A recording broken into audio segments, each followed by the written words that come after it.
Assalamualaikum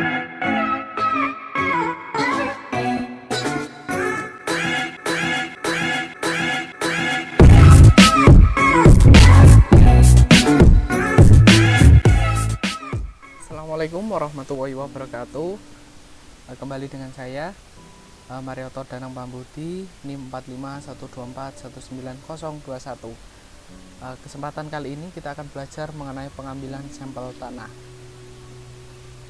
Untuk topik diskusi pada kesempatan kali ini kita akan membagi menjadi 3, yaitu yang pertama adalah macam contoh tanah, yang kedua adalah prinsip pengambilan sampel, yang ketiga cara pengambilan sampel. Macam contoh tanah. Contoh tanah yang pertama ini adalah contoh tanah utuh atau undisturbed soil sample. Contoh tanah ini merupakan contoh tanah yang diambil dari lapisan tanah tertentu dalam keadaan yang tidak terganggu, sehingga kondisinya hampir menyamai kondisi di lapangan. Contoh tanah tersebut digunakan untuk penetapan angka berat volume atau berat isi, bulk density, distribusi pori pada berbagai tekanan, PF, kemudian PF2, PF2,54 dan PF4,2 dan permeabilitas. Yang kedua adalah contoh tanah dengan agregat utuh atau undisturbed soil aggregate. Contoh tanah agregat utuh adalah contoh tanah berupa bongkahan alami yang kokoh dan tidak mudah pecah. Contoh tanah ini diperuntukkan bagi analisis indeks kestabilan agregat atau IKA. Contoh diambil menggunakan cangkul pada kedalaman 0 sampai 20 cm. Jadi untuk contoh tanah ini berupa gumpalan, tidak seperti yang lain, gumpalan-gumpalan alami. Yang selanjutnya adalah contoh tanah tidak utuh atau terganggu atau disturbed soil sample. Contoh tanah terganggu dapat juga digunakan untuk analisis sifat-sifat kimia tanah. Kondisi contoh tanah terganggu tidak sama dengan keadaan di lapangan karena sudah terganggu sejak dalam pengambilan contoh. Contoh tanah ini disebut juga dengan contoh tanah biasa yang sering kita jumpai seperti itu. Yang kedua, prinsip pengambilan sampel. Dalam pengambilan sampel ini berpegang pada beberapa prinsip. Untuk yang pertama adalah penetapan di laboratorium dibandingkan metode lapangan. Hal ini kenapa? Karena penetapan di laboratorium jelas memiliki banyak keuntungan, seperti alat yang lebih lengkap, kemudian ada fasilitas listrik, dan pengamatan yang dilakukan itu bisa lebih banyak daripada pengamatan yang dilakukan secara di lapangan atau ex situ. Itu yang kedua adalah kesalahan, keragaman, dan ketepatan. Ini berkaitan dengan data-data yang diperoleh oleh pengamat itu sendiri. Apakah data tersebut dapat dipercaya, kemudian berapa persen kesalahan, kemudian keragaman dan ketepatan. Keragaman ini berdasarkan sifat-sifat fisik tanah, dan ketepatan ini berapa persen atau seberapa akurat data yang diambil. Yang ketiga kemudian keragaman tanah di lapangan. Keragaman tanah di lapangan ini karena kita ketahui bahwa jenis-jenis tanah ini sangat banyak. Keragamannya seperti apa nanti akan didasarkan oleh itu. Yang keempat adalah contoh tanah pewakil. Ini penting sekali karena dalam pengamatan tidak mungkin kita mengambil semua tanah yang ada di lapangan, itu tidak mungkin. Oleh karena itu kita mengambil tanah pewakil. Tanah pewakil ini harus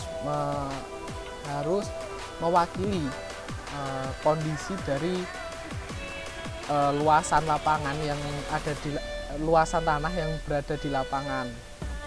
Ini bisa didasarkan pada perbandingan luasan tanah dengan sampel yang harus diambil. Ini adalah salah satu pengukuran untuk ketelitian pengamatan, yaitu rumusnya S kuadrat sama dengan N sigma I sama dengan 1 XI min X bar kuadrat per N min 1, di mana X adalah rata-rata nilai pengukuran yang merupakan menduga untuk new. Nilai S2 adalah S kuadrat adalah perkiraan tidak bias, sehingga jika dibuat perkiraan dari sejumlah contoh yang bebas atau independen, maka rata-rata hitung dari nilai S kuadrat yang diperoleh akan mendekati nilai keragaman sebenarnya. Yang ketiga adalah cara pengambilan contoh tanah. Pengambilan contoh tanah ini tidak bisa dilakukan oleh sembarangan, harus sesuai dengan prosedur agar hasil sampel yang akan didapat nanti akan sesuai dengan yang diharapkan. Cara pengambilan contoh tanah. Nah, ini adalah macam contoh tanah dan alat yang diperlukan untuk pengambilannya. Jenis contoh tanah yang pertama adalah contoh tanah utuh atau undisturbed soil sample. Untuk jenis alat yang digunakan yaitu tabung logam kuningan atau tembaga atau ring sampel, kemudian skop atau cangkul, kemudian pisau tajam tipis. Yang selanjutnya adalah contoh tanah dengan agregat utuh atau undisturbed soil aggregate. Jenis alat yang digunakan itu meliputi cangkul, kemudian kotak contoh. Yang ketiga adalah contoh tanah terganggu atau disturbed soil sample. Jenis alat yang digunakan ini adalah cangkul dan atau bertanah kantong plastik tebal. Cara pengambilan contoh tanah ini adalah beberapa contoh dari alat yang digunakan.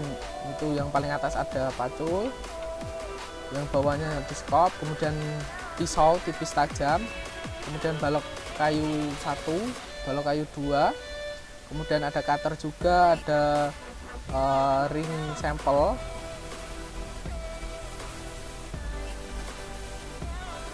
Untuk teknik pengambilan contoh tanah itu harus melalui prosedur sebagai berikut. Yang pertama, ratakan dan bersihkan permukaan tanah dari rumput atau serasa. Yang kedua, gali tanah sampai kedalaman tertentu 5-10 cm di sekitar calon tabung tembaga diletakkan. Kemudian ratakan tanah dengan pisau. Yang ketiga, letakkan tabung di atas permukaan tanah secara tegak lurus dengan permukaan tanah. Kemudian dengan menggunakan balok kecil yang diletakkan di atas permukaan tabung, tabung ditekan sampai 3/4 bagian masuk ke dalam tanah. Kemudian letakkan tabung lain di atas tabung pertama dan tekan sampai 1 cm masuk ke dalam tanah. Pisahkan tabung bagian atas dari tabung bagian bawah. Gali tabung menggunakan skop. Dalam menggali, ujung skop harus lebih dalam dari ujung tabung agar tanah di bawah tabung ikut terangkat. Yang selanjutnya adalah iris kelebihan tanah bagian atas terlebih dahulu dengan hati-hati agar permukaan tanah sama dengan permukaan tabung. Kemudian tutup tabung menggunakan tutup plastik yang telah tersedia. Setelah itu iris dan potong kelebihan tanah sebagai bagian bawah dengan cara yang sama dan tutup tabung. Jangan lupa untuk mencantumkan label di atas tutup tabung bagian atas contoh tanah yang berisi informasi kedalaman, kemudian tanggal, lokasi pengambilan contoh tanah. Ini adalah beberapa contoh foto seperti ini.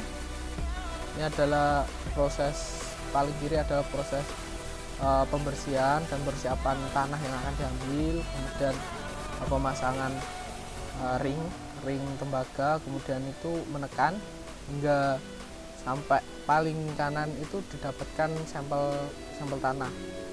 Kemudian yang bawahnya ini adalah perataan bagian atas agar permukaan tanah rata dengan tabung tembaga. Dan selanjutnya ini yang kanannya ini meratakan juga pada bagian bawah yang paling kanan.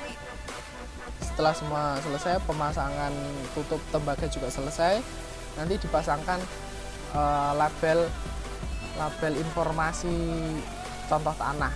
seperti yang berada di pojok bawah paling kanan. Kemudian setelah sampel diambil, kemudian diperlakukan sesuai prosedur, yang selanjutnya adalah pengangkutan contoh tanah. Contoh tanah dalam tabung tertutup plastik disusun dalam peti atau kotak yang terbuat dari kayu atau karton dengan tumpukan maksimum 4 buah tabung contoh. Jadi tidak diperbolehkan untuk lebih, karena dikhawatirkan nanti akan mengganggu kondisi sampel tanah dalam tabung tersebut. Yang kedua, di bagian dasar peti dan di atas contoh tanah diberi pelindung dari gabus atau bahan lain untuk mengurangi getaran selama pengangkutan. Jadi selama pengangkutan kan terjadi gerakan. Nah, untuk meminimalisir gerakan tersebut dapat mengganggu sampel tanah, itu digunakan peredam, yaitu berupa gabus atau bahan lain seperti bubble wrap, itu juga bisa, kertas juga bisa. Kemudian contoh dalam peti dikirim ke laboratorium menggunakan angkutan darat, laut, atau udara. Untuk pengiriman melalui pos atau jasa pengiriman lain sebaiknya digunakan peti dari kayu. Nah, ini pengiriman ini disesuaikan dengan kontur geografis pada area lingkungan sampel. Jika pegunungan dan sulit untuk alat transportasi darat mengakses, bisa menggunakan transportasi udara seperti helikopter atau pesawat. Kemudian darat itu bisa, kemudian laut jika memang harus dipisahkan oleh laut. Dan ini untuk pengiriman melalui jasa-jasa ini menggunakan peti. Kenapa? Ini untuk menjamin kondisi sampel tanah itu tidak terganggu oleh adanya tumpukan, kemudian getaran juga. Terima kasih. Sekian presentasi dari saya. Kurang lebihnya mohon maaf. Assalamualaikum warahmatullahi wabarakatuh.